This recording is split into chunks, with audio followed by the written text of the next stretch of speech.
Hey y'all, it's Victoria. So this is a topic that I think is going to help a lot of people a little bit and maybe help a few people a lot.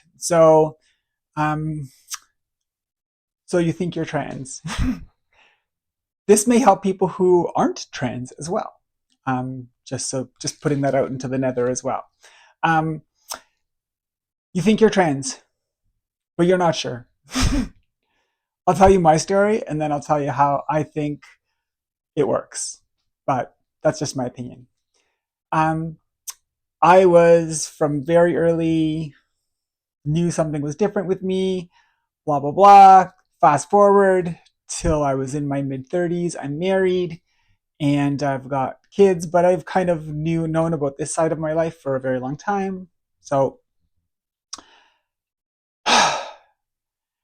around 39, 40, I think that was when Bruce Jenner came out and said they were transitioning to Caitlyn Jenner and all that stuff. And that was the first time I had seen it. So that was the first time I kind of grasped onto that word, trans. Up until that point, I knew I didn't fit into any other category.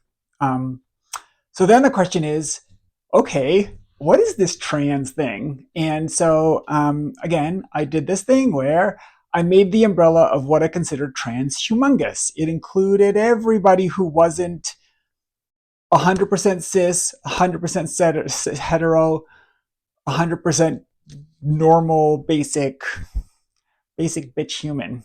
So maybe I'll take that back.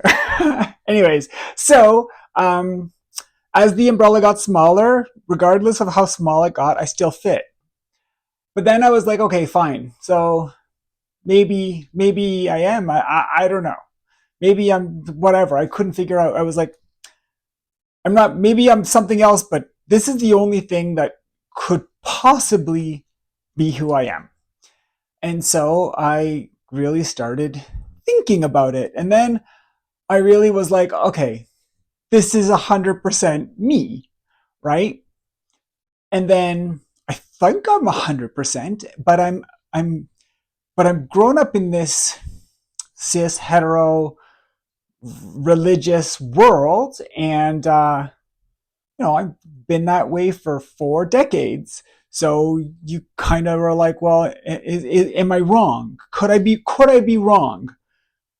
And so I was like, okay, well, am I 99% sure that I'm trans? And maybe I'm not 100% sure because there's this other, there's this 1% that thinks that maybe I'm wrong. I don't know, right? So it's just doubt. So I sit in this place where I'm 99% sure of something, but I've got 1% doubt. And I'm like, well, what am I supposed to do with that?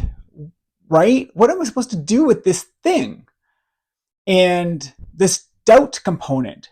And so I mull over that 1% of doubt, or maybe it's a tenth of 1% of doubt, maybe it's a hundredth of 1% of doubt.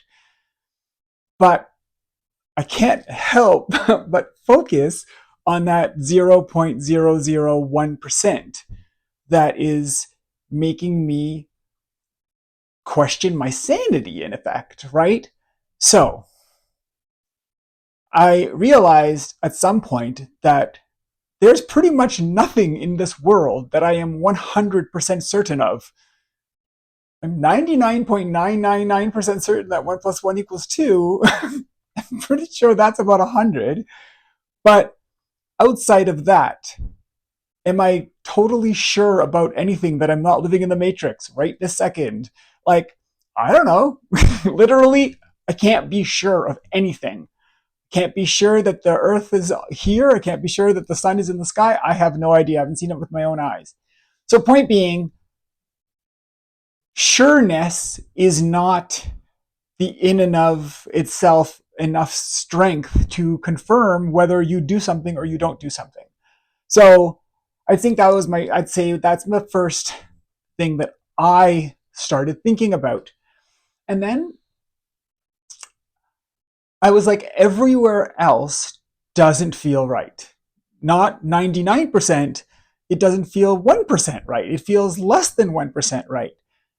So all of a sudden, now I flipped it on its head and I was like, well, how comfortable am I anywhere else? How do I feel as myself? Because let's just put it this way.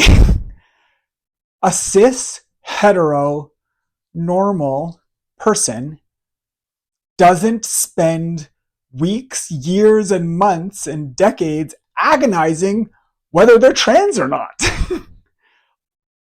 That is in and of itself like a piece of evidence in effect. So I knew I was different for 4 decades. I didn't know what I was, but I heard the term and I started thinking about it, and then all I could do was think about this one fucking thing. Other people who don't have gender dysphoria and they don't do that in effect. So more evidence to support in my head that 99.9999999% I'm this. And so every time I took a step forward, I made an assessment. Is this more true? And I was like, yes, it is. If it wasn't, if it was doubt that was jumping in, and if it was the thing that I was focusing on, I was focusing all of my attention on that 0.001%. So if there was any inclination of more doubt, I would have 100% focused on it and then been like, wait, look, evidence of the doubt, evidence of the doubt. But that didn't happen. The opposite happened. I felt more sure. And I was like, oh, that feels very good. I feel very comfortable. I'm feeling closer to myself as I started to embrace being trans. So, what does it come down to? Does it come down to how you look, or your age, or your sexuality, or how you dress, or any of that stuff? No. These clothes don't make me a woman. They're my clothes, and I'm a woman, and therefore they are women's clothes. But the clothes don't do it. Something I realized in my transition was I didn't need to do anything to be a woman. I just am one. And so all I did was transition to become myself. Nothing is more important than that. So if you are somebody who is asking themselves the question today, am I trans? I can't tell you the answer.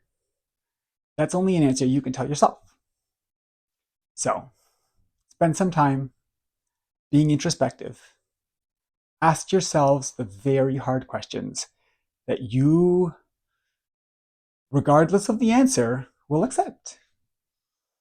That's my one piece of advice. My second one is, if you start doing something and it feels good, it probably means you're walking towards authenticity and walking away from doubt. So that's my piece of advice for today. I hope you take it. I hope you listen to it and hear it. And if it applies to you, good luck. Love you.